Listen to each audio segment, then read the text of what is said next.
I've platinum 99 games on my PlayStation account, and as I'm about to get my 100th with Black Myth Wukong once I finish it on my other channel, I thought it would be fun to rank the platinum trophies I have had the most fun earning. I want to make it clear what the rules are that I'll be using for this list, because this is my first ever YouTube video on this channel, and I don't want people getting angry with me in the comments. Rule number 1 is that I will be ranking these games strictly based off of how fun it is to get the platinum trophy, not how easy the trophy is to get, not how good the story is or the gameplay. These are the 10 platinums I've had the most fun obtaining. Rule number 2 is no Telltale games. I love Telltale. I have platinum just about every game that they have, but you basically earn these platinums by playing through the game itself. This idea goes to any game that's like that, so you're not going to see any platinums on this list that you earned by just playing through the main story once. The final rule is that there are no 2 games from the same franchise, because otherwise I would attribute half of this list to my beloved Sly Cooper games. But those are all of the ground rules. Let's get into the top 10. Coming in at number 10 is one of my favorite games of all time. It introduced me to a really incredible genre, and it's been too impactful on my gaming life not to include it, and that game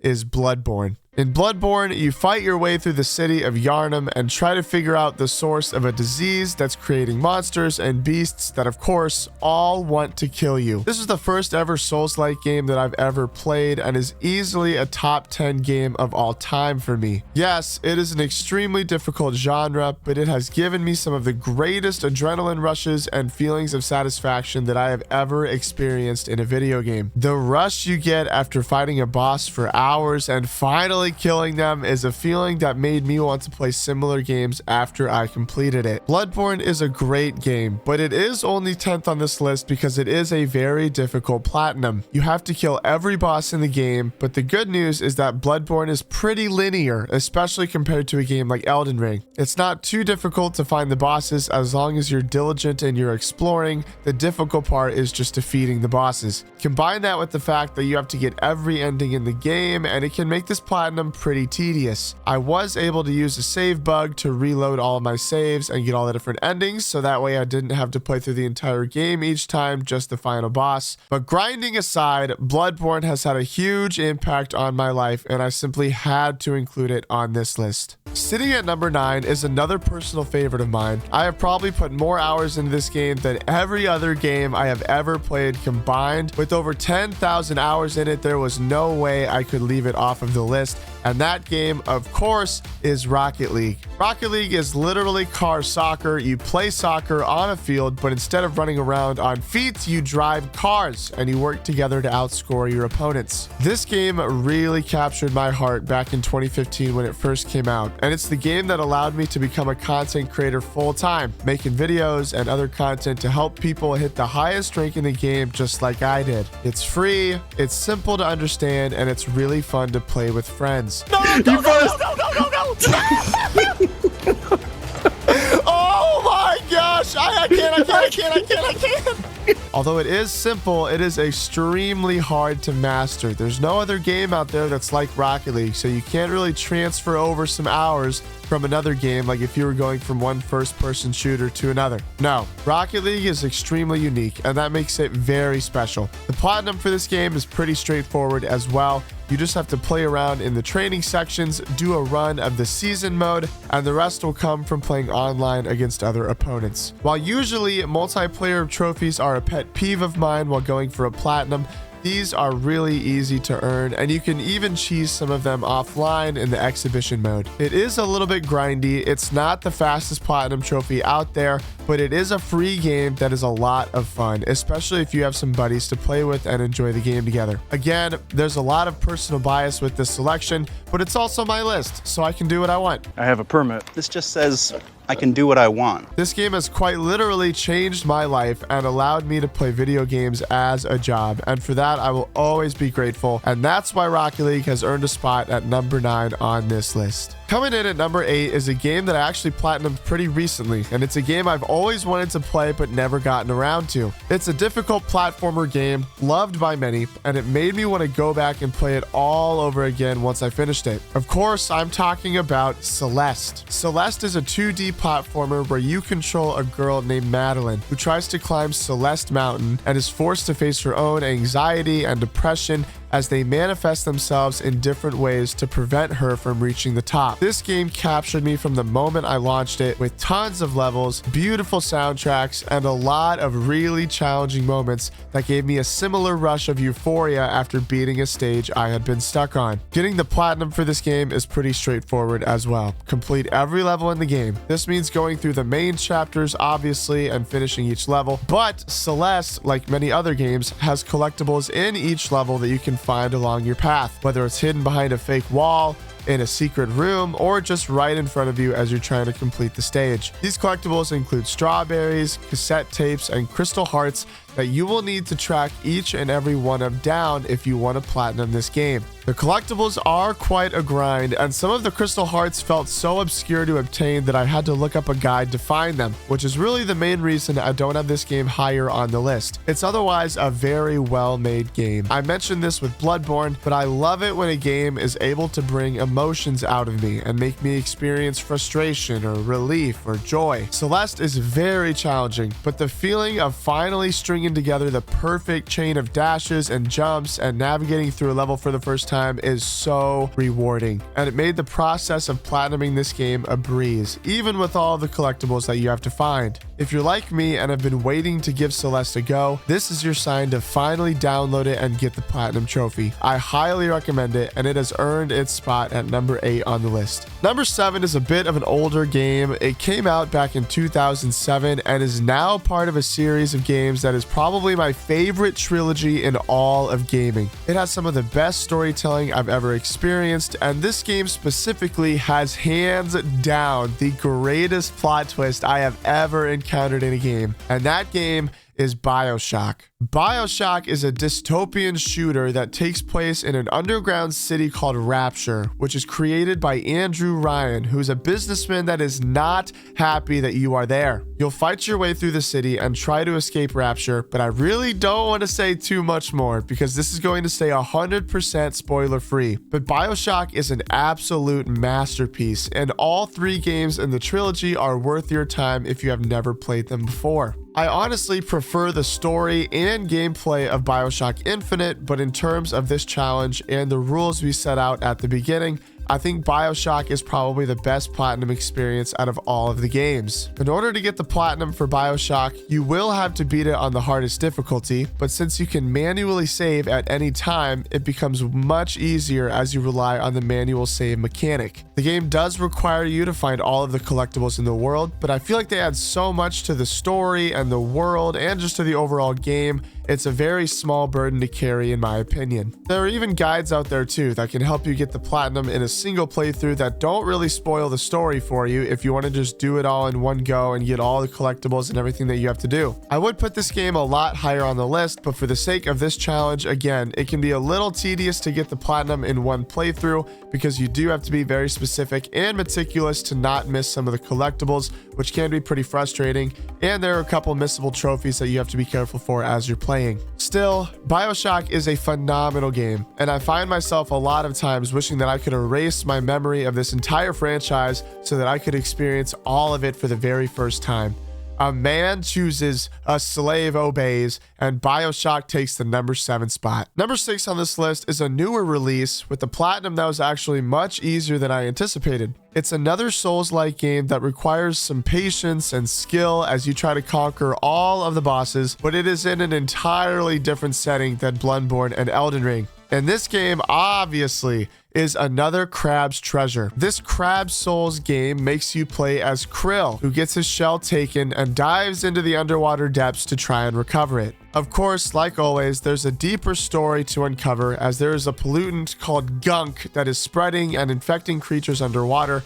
You'll have to learn what it is and how to stop it as you fight dozens of bosses and thousands of enemies to try and get your shell back. Another Crab's Treasure is absolutely brilliant. The gameplay is very satisfying and polished. It looks stunning and innocent. The voice acting is great, and it's a very intriguing story. The platinum for this game is also very well made. There are no missable trophies. All you have to do is explore the beautiful world and take down all of the bosses you find, and uncover all of the different shells and abilities that you can use that the game has in store for you. It gets better, because if the game is too difficult for you, there's even an assist mode that makes the game significantly easier. You can even give Krill a gun. However, I would strongly recommend against doing this. It takes a lot of the fun and enjoyment out of the core of this game. My favorite moments in Another Crab's Treasure were very similar to those in Bloodborne and Celeste, where you're stuck on a boss for an hour or two, and then you finally are able to conquer it.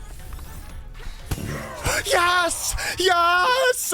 Let's freaking go! I have a lot of love for games that create the platinum in such a way that if you essentially explore all of the content in the game, you'll earn the platinum. It's not too grindy, but you do have to complete the side quests and find the collectibles, and the platinum is yours. Those are my favorite experiences that this game and the rest of the games up this list have in store for you with the platinum trophy. Another Crab's Treasure is a phenomenal game, and it well deserves a spot at number 6. I think a lot of us can recall a game or a franchise that really captured our hearts when we were kids. I'm 26, and I can distinctly remember when I started playing this game as a kid and just instantly falling in love with it. Sitting at number 5 is my favorite childhood game, which is Sly Cooper 2 Band of Thieves. If you haven't had the pleasure of playing as Sly Cooper and his friends, I need you to pause this video right now and go play through the entire series. You play as a raccoon named Sly, who comes from a long line of renowned thieves who specialize in stealing from criminals, kind of like Robin Hood. You take part in heists with the help of a turtle named Bentley, the brains of the operation,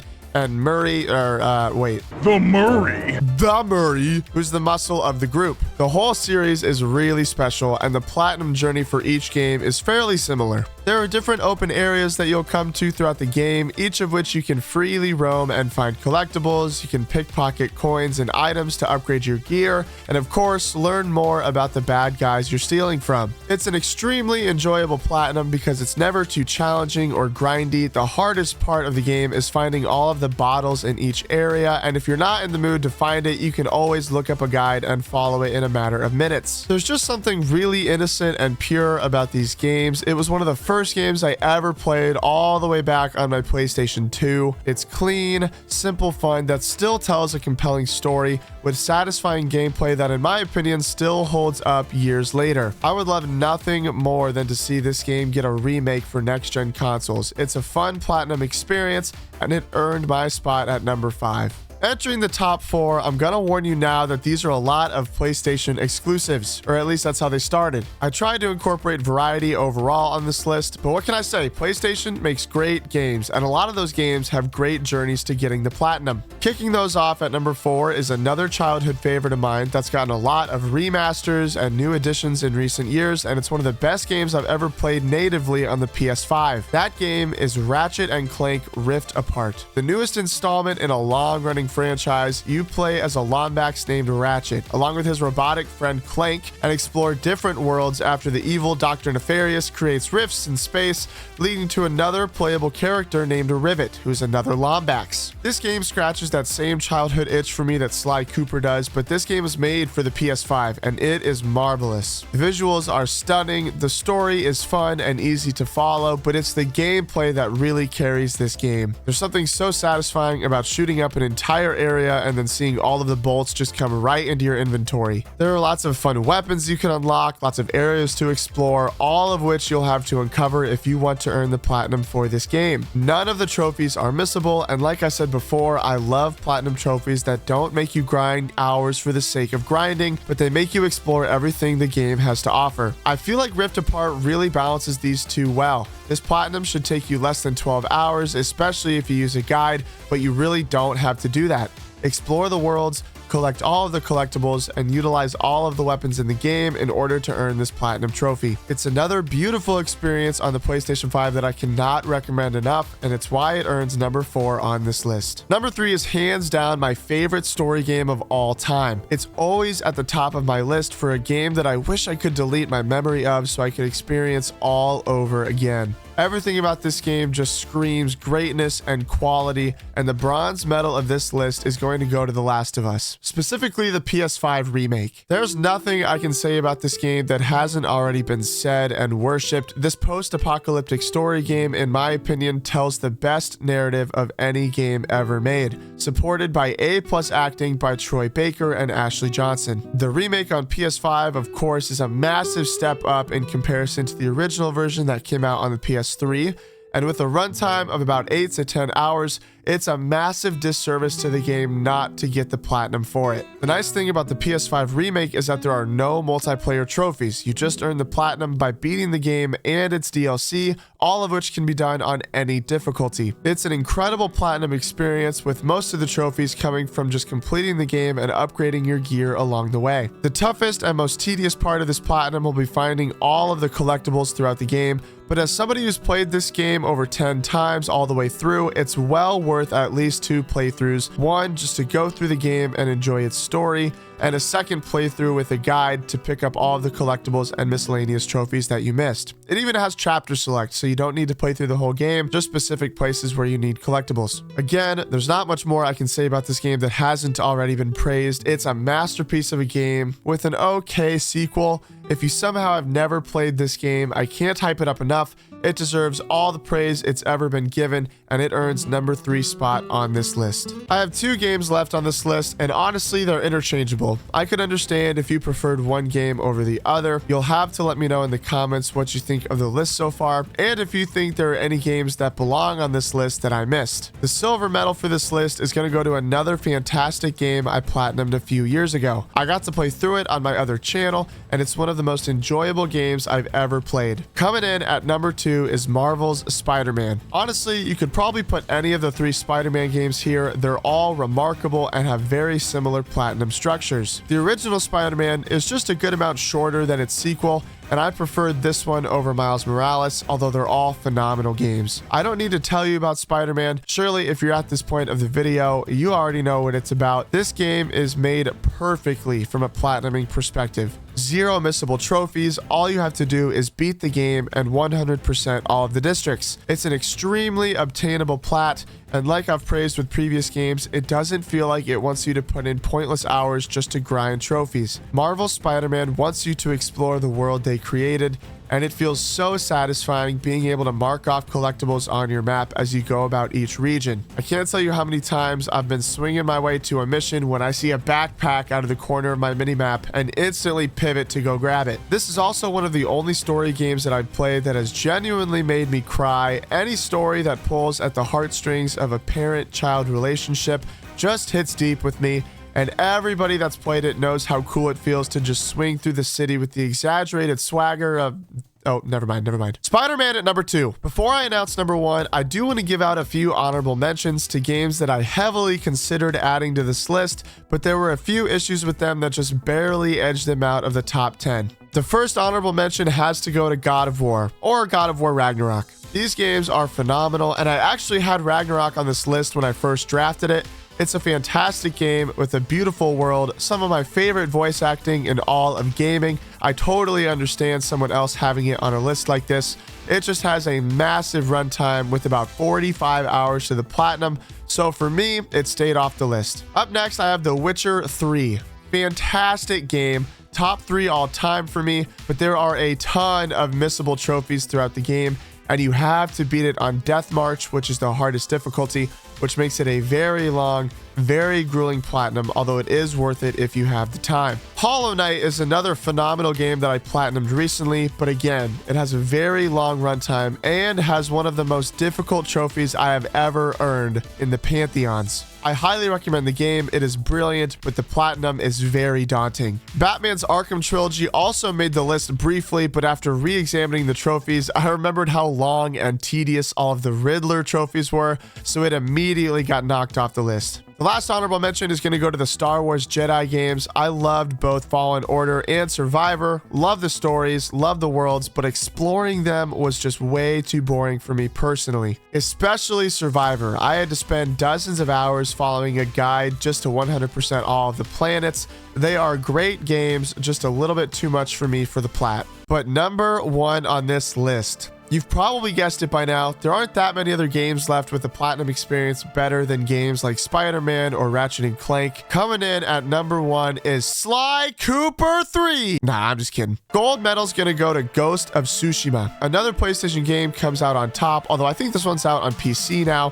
They actually just revealed a sequel for it that I am extremely excited for. But Ghost of Tsushima is everything you could want in a game, both from a trophy perspective and just from an enjoyable gaming experience. You play as Samurai Jin Sakai, whose home is invaded by a foreign army called the Mongols. You'll fight to take back your island while battling some really deep themes about honor versus doing what has to be done. I loved playing through this game. It has some of the best use of color I've ever seen in a video game. The world feels so real and deep and beautiful. The characters all have good storylines that I got really invested in, and the gameplay as a master swordsman was so satisfying. If you haven't played this game yet, you need to, and it's a very simple game to platinum. Again, 0 missable trophies. All you have to do is beat the game on any difficulty and clean up the open world. Complete side quests, liberate some strongholds, find some cute little foxes scattered throughout the world, and you'll be well on your way to this platinum trophy. This game plays through a lot like Spider-Man in my opinion, in that you really just get the platinum by exploring everything the game has to offer. It never felt grindy to me, and I loved 100%ing the island. Ghost of Tsushima takes the cake as the number one game I had the most fun platinuming. And that's the list. Top 10 platinum experiences for me out of the 99 games I have earned the platinum trophy for. This is my first ever video on the channel, so if you enjoyed it at all, or if you have any ideas for other videos that you'd like to see, let me know what you think down in the comments. I'll be responding to every single one, and I would genuinely love to hear your thoughts. I hope you enjoyed the video, but for now, that's all I got for you. I hope you know that Jesus loves you, and so do I. We'll see you in the next one.